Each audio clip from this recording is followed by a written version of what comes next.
So I feel like we've seen a lot of squash here in just one day's time. Joey, you were off on the east side. I mean, it was kicking off over there. There was so much noise. Great atmosphere. It was. I think the east side's this way. I really struggle with the east and west, but it was unbelievable. We had a lot of 3-2s, and just to have 32 matches going in one building, I mean, that doesn't happen very often, if at all. So all credit to the Specter Centre for hosting it. And obviously, the big shock yesterday was Mohammed ElShorbagy going out of the tournament to Curtis Malik. We only sort of heard that this side, but you were on site again, Joey, to tell us a bit more about this one. Yeah, no, I mean, it was on the cards really with Curtis Malik. He's had an interesting start to the season, but Mohammed has been the one after the London Classic. His form's been poor. He hasn't reached the quarter-final. It was the only quarter-final at the London Classic, and Curtis took his chances. First time they've met on the PSA Tour as well, and considering they're England teammates, and Mohammed's the England kind of captain and number one, it was great that he stepped up, because he could have easily have got the shaking Stevens against Mohammed and not converted, but it went all the way to 5. I mean, I was commentating that one with you, and we were trying to predict who was going to win, and in the 5th, ultimately, it was just Curtis Malik who had more steam, didn't he? He had a bit more gas in the tank, and he held his nerve at the crucial points. He did. Mohammed made a lot of errors, but, I mean, there's a lot of players that have played Mohammed when he's made errors and come out second best. So for Curtis, and what I liked about Curtis at the end was that he managed to kind of keep his counsel. The respect was there. He didn't do a ridiculous celebration where he didn't put his shorts down or anything like that, and he was very kind of respectful to Mohammed. I liked that. I thought that was pretty cool. Shouldn't speculate, but is this Mohammed ElShorbagy's last season? I mean, I think it's going to depend on how the next couple of months go, to be honest, for him. He's been up and down. He's shown that he can still produce some really quality high matches, just on the losing end of some of them against the top 4, the top 5, when it gets to a physical battle. But I think if he starts to have more close losses like this to people ranked significantly lower than him. 22 ranking points. Yeah, I think it's a big gulf. I call them ranking points. I think, no, Mohammed, he's going for records, really. He's hanging on for records. He's 775 weeks in the top 10, and I feel that this is his last stand to try and keep in the top 10 for as long as he can to get that record up. I mean, it's pretty staggering, and then he'll hang up his rackets, but this is definitely his last season. Have you heard that?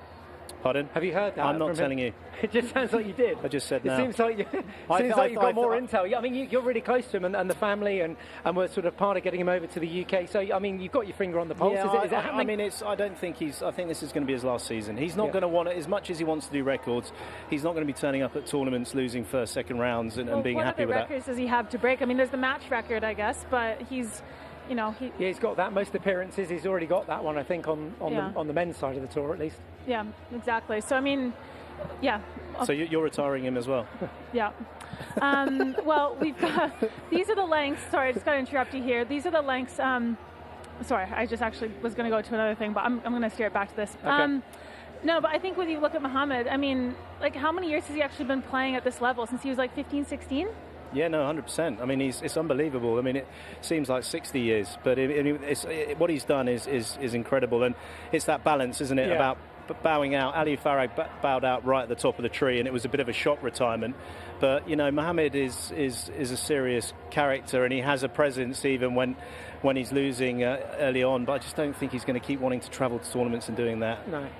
Gets a bit boring, does it? No, I mean, it's just, just mentally, I think he's known as the beast, right? Yeah. And when he gets into those tough matches, and you can see the body language dropping, it's not beast-like anymore, is it? What's it like? I don't know. What's the antithesis of a beast? You're probably going to be better versed in this sort of these mouse, nicknames, right? Well, a mouse could be a beast, Michael. A plant? I mean, a plant for all the vegetarians out there, I don't know. Let's look at some more of his records. He's an amazing squash player. So Mohammed ElShorbagy, still with us, but out of this tournament this time round at the US Open. 15 appearances here. Just look at this consistency. A 3-time champion as well, and he's made the quarterfinals all the way through, except for yesterday. So he'll be disappointed about that when he looks back at this incredible record. Yeah, I mean, that just shows it is staggering. He's dominated so many of the major events. The World Championship he won only once, but it's that world number one status, and he's always made that point about being, the weeks at world number one and holding that position, which means the consistency throughout the season. And that's when you see these majors where he's won 3 and 4 and 5 titles of certain majors, this one being 3. I mean, it's time for him to probably look at something else at some point, but what do you think that he'll do after he's done? Probably podcast after hearing what you were saying about the podcast. You might call it the Beast. Not much money in podcasts, I have to sort of warn you. Well, it depends on who's doing the podcast. Yeah. Someone said, our producer's saying, say that to Joe Rogan. He's made plenty of cash from his podcast. I guess you just got to have the right content, as well as Mohammed got the right content from the PSA Squash Tour. Has he done his time? Has he got enough juicy stories to share? Definitely done his time, that's for sure. But, I mean, I feel like coaching probably, would be the natural route. He's certainly, he could get any job he wanted, couldn't he? Especially in the US, they would absolutely lap him up. I think he'll want to chill out for a bit, get some sleep. He hasn't slept for 30 years, so I think he'll chill out for a bit and just sleeping beast. Yeah, find his way, maybe, find a little cave. Have a family at some point, I'd imagine. Yeah, that'd be nice. Oh, great. Well, listen, we're here at the US Open, and it has been all over America. Let's just remind you of some of the places we've been over the years. We brought this high-tech map to you. We're in Philadelphia, currently over on the East Coast. You can see a majority of the squash events have been played here on the East side, but the odd appearance in Seattle, San Francisco, and down south in Texas, in Houston. We've been all over the shop, haven't we, Joey, since 1954, when we first hosted the US Open? Yeah, the interesting fact here, going back to the 1985, that was the first year that it became what's called softball out here. So the hard ball was the US Open, the North American Open, and then it started to go to the squash ball. That was 1985 in San Francisco, and that's when they used the 15 American and the 17-inch sim, which was way ahead of its time. That came in the 90s. Yeah. But you must have played hardball being a North American. Absolutely not. But it's funny, I've had a couple of coaches who played hardball, and I think that their view on the game is actually it's different. They're talking about all of these different angles that you could. It was a different dimension court. It was a different size court, so it's a completely different game. You'll probably know the stats on this, but didn't Jahangir Khan come over and win the hardball doubles championship? Yeah, he did, and he was obviously top of the game in softball. They end up dominating it, and before him, kind of Hashim Khan and Sharif Khan as well. So they came in and played the American. It was the American game. Yeah. If you won it, you were the world champion, even though it was played just by Americans and some Canadians. And then the Pakistanis came over and started dominating. It was the Khan family. But just going back to that map, really interestingly, in 1986, the US Open was held in the Palladium nightclub in New York, right on the dance floor. Amazing. I'm going to get in trouble because this is a fantastic venue, Yeah. But I do feel that we should be into something pretty cool for to host it. And it was the most popular it had been for a long, long time, being there in New York in that nightclub. We're heading to LA in 2028, of course. We can add that dot to the map later on. But where else should it go? Where else would you take the PSA Squash Tour within the US? It's a huge country, first of all. But what other, sites would you take in along the way? You can take the glass court anywhere, of course. Maybe you just do one in every state, 50 states, just hit all of the ones we haven't been to. There's a lot of tournaments. It would... Vegas? Vegas would be very cool, wouldn't it? Vegas would be... we wouldn't see you, mate. Could get a bit of trouble with a few people in our crew in Las Vegas. We probably wouldn't see them again. But West Coast, definitely West Coast. Get a bit more over there. Yeah. San Diego could be pretty cool. Yeah. On the Midway, on the Great Warship. Okay, well, let's tell you a bit more about the history of this building, the Arlen Specter Centre. We finally settled here. This is the new home, the hub of US squash, the Arlen Specter Centre. And the original armory was built featuring a classical revival design, 1916. Do you like the little... Just listen to the music as you read some of these facts. Here we go. Just, come on. Feel some of these lovely stats. Come on. Oh, the Armory served as the home arena of the Drexel Dragons. I was really just enjoying the peace and quiet for a moment there. I was trying to build some atmosphere to that one. But this is it, since the renovation. It's an incredible venue, is what we're trying to say here. No, it is, and it only cost around about 55 million. Wow. And the blinds in its own right were a couple of million, so please appreciate the blinds when you speak to Kim Clerkin and a few renovations Kevin as well Clipstein. Since then as well. They've redone the floors because they were a bit hard at the beginning, and but it's like a Mission Impossible statement coming through this. The renovations completed, the facility reopened in 2021, and this is how it looks now. It looks drastically different, the facade when you walk in to when you walk into what feels like a sports hall environment, but at the front it looks nothing like this. No, I feel like I was approaching it today, and I thought it actually looks smaller from the outside than when you get in here. When you get in here, it's massive with the super high ceilings. You can hit lobs for days here, right? Do you know what a TARDIS is? It's like a TARDIS. It's a Doctor Who reference. What's a TARDIS? Can you explain? Honestly, I wasn't a big Doctor Who. I wasn't really into the Doctor Who. Do you know? It's basically a telephone box, and you go in, but the telephone box size, like if you go to the UK, the red telephone box, very small. But when you went in the TARDIS, huge.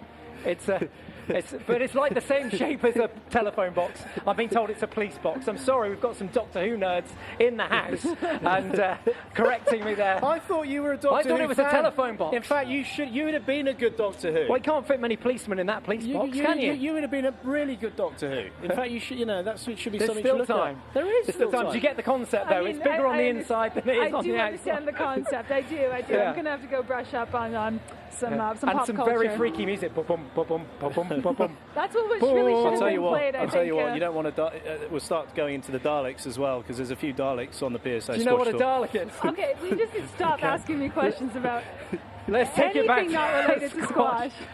Oh, blimey. Let's see how our Squash TV pundits have performed in this tournament over the years. There's some big names down the left-hand side here, including Joey Barrington here, 4 appearances at the US Open. Didn't make it past round 1. No. I guess Chris Gordon, the main man there, 8 times he got knocked out in but round he got 1. the wild card. Chris Gordon has had the most wild cards of any man and woman ever in the history of the sport. Is that a fact? Yes. Or just your opinion? No, that's a fact, Nicole. Go and look at the history. And Vanessa Atkinson, of course, a world champion. She was a winner here at the US Open, and she's going to be joining us in the studio very shortly. And Lee Beechell, our COO, 2-time winner here of the US Open. It's pretty incredible. And he did it in those shorts as well, which was a hell of an effort, because he always had tight hips, so that would have been really restrictive. I think that's what Asal was trying to model himself after now. He always had horrendous kit, but he thought he looked cool. That's not bad, though, is it? For a collection of our pundits and commentators, you've all done pretty well. Well, not Joey? really. I mean, Joey, your shorts are like lime green. Is that you? That is me behind Lee Beechell, which is a bit weird. But I didn't do very well. I did awfully. No, you got here though.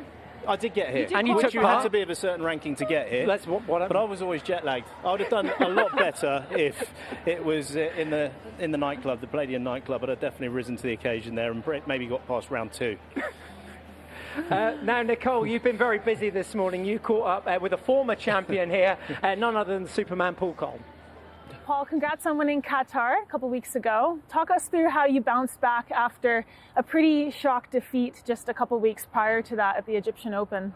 Yeah, definitely. It was tough. Obviously, been on the roller coaster of emotions already this season, but I went back to just focusing on myself, and I did a lot of training by myself. Just went on court, did some horrible things just to get my mental back. But my coach told me, like, you just don't even analyse it really. It's one of those things that was sort of so out of the blue. Everything just sort of worked against me. Just one of those days, and so we didn't dwell on it too much. But at the same time, I was pretty pissed off at myself for my lack of professionalism going into it. So yeah, definitely went into the hurt locker and just did some stuff for my sort of mental process. When you say lack of professionalism, what do you think you would have done differently leading up to Egyptian Open? It's always hard. Like, I finished London on Sunday. We travelled on Wednesday to Egypt, so I didn't have any time to prep, but I probably just went in a bit relaxed, and I didn't switch fast enough from, obviously I was very happy with winning the first event of the season, and yeah, I just really didn't switch out of that quick enough to get into the next one, and a 3-day turnaround is pretty tough in terms of travelling and preparing, so I just don't think, it wasn't mentally ready for the tournament, which really frustrated me, because it's something I pride myself on as my professionalism, so I was just really pissed off at myself, basically. And when you say you went into the hurt locker, went back to basics and focused on yourself, what sort of sessions were you doing? Like, I want details. I thought, basically I said, I'm going to go to the gym. What's the piece of equipment I hate the most? That was the rower. So yeah, just went on the rower, no headphones, did 10Ks on the rower in the morning, an hour solo, then another hour solo in the afternoon, and 30 minutes of court sprints. So basically just said, what do I hate the most? Let's do that. Every single day? No, probably until my body started to break down, and then I thought, all right, you've got another tournament in a week, so we probably should just be a bit more sensible. But yeah, it was just good for my mental, just to get me back into a headspace that I was happy with. So you knew the squash that you had within you, and then you just went and focused on yourself. And do you feel like that gave you that mental preparation then to go into Qatar? And you won your first platinum title in nearly 2 years. So that's a really big jump, and congrats on that. Yeah, I mean, the off-season work I did was the main work. I was very happy with my squash going in. Mentally, I was in a good spot. And it was just getting myself out of not dwelling on Egypt too much and staying confident and not letting that result affect how I was feeling in my squash. So it was basically just trying to reset the switch, get back to it. I did all the work in the off-season. Like I said, I was confident, and it was about not letting that affect me too much confidence-wise. And I had to build into Qatar. Obviously, I was a bit nervous going in. 2 first-round losses then would have been a bit of a disaster. But it was just about, just having that confidence that I did the work and I knew what I was doing. And then what about your goals for the rest of the season? You're here at the US Open. Obviously, you're going to want to get this title again. You won it 2 years ago. What are your goals for the rest of the season going forwards? Yeah, it's just enjoying my squash, basically. I don't want to get too caught up in results. I know how that goes to me. So it's about constantly trying to improve, play my best squash at finals. I made a lot of semi-finals last year, and just disappointed with my performances against those top guys. So yeah, it's about sort of, playing that squash and then competing in the big stages again, and with performances I'm happy with. Terrific. Thanks, Paul. Thanks for joining us, and good luck for the rest of the event. Thank you very much. Thank you, Paul. Thank you very much, Nicole. Yes, 672 days between platinum event wins for Paul Coll. Vanessa Atkinson joins us in the studio now. Winner here in 2010, Vanessa. We just saw a nice graphic of that there. What are your memories of playing the US Open? Well, it wasn't here. It was actually in Chicago. It was actually the year before the US Open moved to Philly, and it's been here ever since. It was like, I think we're going to talk about this a little bit later, but it was at the point where the prize money was way below the men's, and it wasn't actually a massive tournament when I played it, I must add. What other takeaways did you bring away from your interview there? Did you do some volleyball as well with Paul, by the way, afterwards? Well, that's why he has his diving skills. Really? Yeah, it's because he plays some beach volleyball. Yeah. But very, very interesting just to get those one-on-one dynamics with players, isn't it? I think it always just tells you a bit more about the player. So I just wondered if there were any more learns for you from speaking to Paul directly. Yeah, I mean, I love the details and the specific details, asking him about, the sorts of training sessions that he would do on the rower. He said 30 minutes of court sprints. I mean, that's going to be really hard on the body. And what would one normally do if they were doing court sprints? I think for court sprints, you do sets of, maybe you do like 15, 20 minutes. Usually you do that as a little bit of an add-on session, though, because doing 30 minutes of it is just pretty hard on the body. It's the same movement back and forth. You're just basically wrecking your body. He was pretty much in I'm going to punish myself as much as possible mode. He talked a little bit about that in the post-match interview, actually, after Qatar, that he'd gone to a sort of a deep, dark place and really felt like he wanted to sort of punish himself, and that helped him. That's his process, and I know a lot of players that do that after bad losses. Yeah. Now, I noticed you've got your tablet with you, which means there's some technical analysis coming up. You've been super nerdy here, but you've spotted something that you want to tell us a bit more about in his game. Yeah, I mean, I had a good look back at that match in Qatar. It was a really interesting final. I don't think anyone really saw that coming. Certainly, when you think about the record that he had, particularly against Mustafa Asal, he'd lost to him 6 times previously, the last 6 times they'd played. And the most recent one had been at the World Championships, which you can see in the screen. It was the semi-final. As we know, Mustafa Asal kind of blasted his way through that draw. I don't think he dropped a game all tournament. It was pretty much a dismantling that match against Paul. He really didn't get anywhere near him. He was stuck in the back corner, scrambling, as you see there, just trying to sort of survive on the court. Yeah. No, I mean, it was perfect conditions for Asal, wasn't it, with the fast front wall, and it worked for his pace beautifully. But you can see the inaccuracy from Paul Coll, right? He was just trying to play with the pace, and he's doing, maybe this is why he did court sprints a couple weeks ago, because here he's certainly doing them every single rally. Yeah, I mean, I think that's a good point with the court, and the conditions were very, very different in Qatar, and I think he took a lot away from that match and what he could do differently. How were they different in Qatar? So there was the extremely fast front wall in Chicago, whereas in Qatar it's quite a cold venue, cold court, but without the fast front wall, so it's actually really difficult to get the ball through the court and into the back, so he wasn't able to sort of use those quick switches of direction. He wasn't able to get as much pace on the ball into the back that he can use as well with the hold and with the deception. So all of those weapons that he used in Chicago just weren't quite as potent in Qatar. And then Paul Coll was just exceptional from the start. He was able to get up in front of Mustafa, which he hadn't been able to do at all in Chicago, and he was getting on the volley a lot more. He was actually dominating on that backhand side, which is obviously Mustafa Asal's favourite area of the court. Yeah. He was hitting clean winners into the front left. And it was just an all-round brilliant performance. Yeah, it really was. I mean, what stood out for me there was the use of height and not clipping the sidewall. All of his drives hit the sidewall behind the back of the service box, which meant that Mustafa Asal didn't have any angles to play off of. And so that's why, he wasn't having to do court sprints, right? He was able to control the pace of the game and play it on his terms. Yeah, you can see there that just before that third game was absolutely crucial. He was sort of ahead all the way through that third game, Asal, and it felt like he was maybe going to go 2-1 up and possibly go on to take the match. But Coll sort of stayed with him. There was a conduct stroke, which is a discussion in itself, which was quite controversial, and that kind of turned that third game. And then Mustafa Asal really sort of faded away. He didn't appear at all really in the fourth game. He looked quite deflated. Were the refs too tough on him in Qatar? They were tough on him, certainly. Yeah. On quite, but rightly quite so or wrongly so, because obviously they're watching his movements. But are they making the right calls, or is it sort of 50-50 at the moment? I think being tough on him is probably justified. If I look at some of those calls in isolation, I definitely don't agree with them. I felt like the conduct stroke wouldn't have been given to any other player in that situation.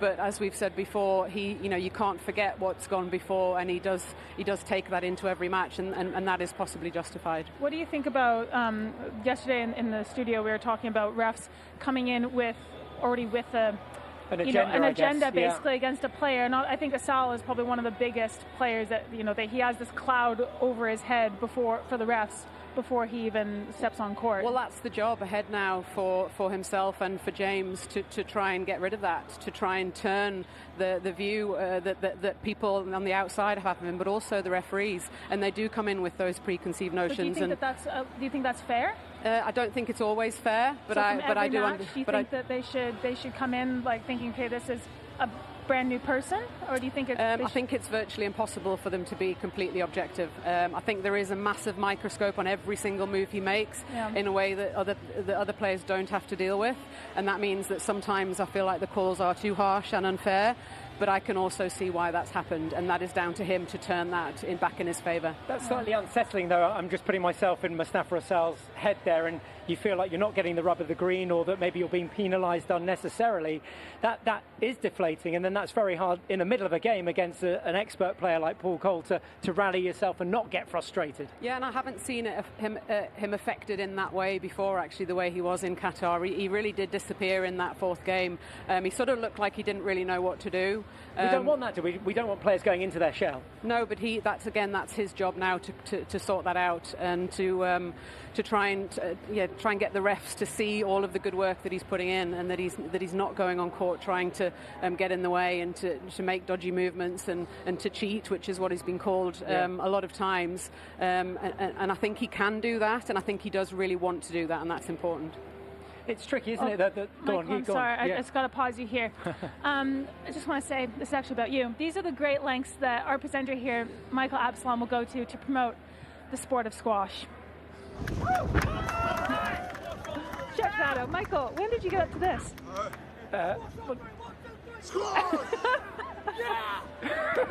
We went up to the Rocky Steps this morning to do just sort of some extra filming for SQUASHTV, and we met these kids from Manchester Grammar School, and they'd just been doing a sketch with another guy that was fully dressed up as Rocky, boxer, loads of medals around his neck, got to the top of the steps, and they were so enthusiastic, and a few of them actually played squash and knew SQUASHTV, and so we said that we'd give them a shout out. No, they had no idea who I was. no. But they knew who all the players were, and I'm like, come down and you guys should watch. But I think they had some school stuff to do. But anyway, big shout out to Manchester Grammar School. Yeah, that was really cool. Yeah, nice. Where did you get that from? You've robbed that from my phone. Yeah. I'm getting some payback. Okay, let's talk Amina Orfi next. Another one of those players on the rise. The youngest ever world number 3, just 18 years of age, 4-time world champion. And she had a great match yesterday against Naylor Gillis. This is a tough round 1 match, Vanessa. The toughest round 1 match, and it was also the best round 1 match. I was in commentary for that one. Luckily, it was brilliant. It was close to 90 minutes. She'd beaten Naylor Gillis in the final of the London Classic 3-Love. Gillis really sort of overwhelmed by the pace, and she'd taken a lot away from that match and learnt a lot of lessons that she took into this, and she was absolutely brilliant. She was doing everything she could. Unfortunately, the price was a little bit too high that she paid in those first 3 games, and physically she just couldn't stay with her. Yeah, and it's interesting actually. I was speaking to Paul Coll just before we did that interview with him, and he was saying that she just kind of dropped off a little bit, which is not something you'd usually associate with Naylor Gillis, right? She's the fittest of them all. She's in the top 3 probably for the fittest women. So maybe it was just an energy management issue, or maybe even just some like actual sustenance. Maybe she needed to Anything ingest. Psychological? Maybe, but I think also just the pace that Amina Orfi plays at. It's relentless. Yeah, right? I mean, it wasn't a severe drop off. She'd played by that point over an hour of just relentlessly brutal squash, and she was trying to sort of break that pace and break the rhythm. She was doing that really well. She was trying to stop the length of the rallies by taking the ball in short, but she had to do that at the right time, and it was very, very difficult to earn those positions. She just had to work very, very hard for every single point. There's just no freebies with Amina Orfi. There's virtually no errors. She sort of plays with a very rigid formula almost. It's like a mathematical equation. You know exactly what she's going to do, and she does it very, very well, very consistently, and she just doesn't stop. She is literally, I think, the Terminator. I think she needs to take that name now from go on. She does not stop coming at you. Terminator 2. And Naylor as well, actually taking a bit of heat as well on social media. You're always quite up to speed with the socials. Well, so are you now. Actually, no, apparently I'm learning. Don't follow anyone else. No one follows me. I saw that actually. It was a message that someone, obviously with no profile picture, because always the trolls always, don't have profile pictures. I tried to even search the person afterwards. I did as well. Yeah, and they don't come up. No. But saying something like, whenever I see your name, you're always losing, or it's always followed by a loss, and you're a terrible player. It's just, after you've lost a gutting match, how bad would that be? I'm so glad she posted that though, so that people can see that this is the kind of stuff that players get. Obviously we were talking a little bit about Mustafa Asal. He faces a level of vitriol that I don't think any player has ever faced before. And whether people think that's justified or not, when it gets personal in that way, I don't think it's ever right. And it was awful, the comment. I immediately messaged Naylor actually just to say. Is she okay? Yeah, she just said thank you. It wasn't like a long message. I just said that's awful, and I said you were fantastic yesterday, because she was. And that's what that matters, isn't it? I guess if people that really know her, this is just a random person that has no idea of the amount of work that she puts in. Listen, before you go, I want to talk about parity, because this centre, Philadelphia, very central to equality, if you like, between the men's and the women's game, Vanessa, and maybe just shine a little light on that for us, and how that's possibly changed over the years as well. Well, it was pioneering, really. The US Open was the first tournament in 2013 to have equal prize money, and it was a huge shift financially. I mean, the big tournaments, it wasn't that we were just slightly behind. It was often we had half the prize money, and it was something that just wasn't done. It wasn't even really a discussion point when I was playing. Throughout my entire career, it was even completely separate governing bodies. It wasn't until 2015, I think, that the WSA merged with the PSA, and I think that definitely helped with the push for the other tournaments to kind of come up to the level of the US Open. And now we're obviously at parity, but it's been a long journey, and something that when I was playing, I didn't think ever would happen. But we're here, Nicole, we're here. We are. I was just going to ask you, Vanessa, what sort of mindset shift do you think that's given to the women on tour, and do you think that's encouraged more women to continue playing? Is it a deeper tour now, and do you think that's because of the prize money increase? I think it's made a huge difference. I don't think you can quantify the difference it makes. When I was playing, the argument was the women aren't as good as the men, simply aren't as good as the men, and they don't deserve equal prize money. They don't sell tickets, so there can't possibly be equal prize money. And they've now, that's been proved completely wrong, and the women are, they're raising the bar continually. Oh, absolutely. Okay, ladies, I've got to hold you there. We've got to wrap this show. We're going to keep this conversation going on the socials. We're heading over to Squash TV. We'll see you there very shortly.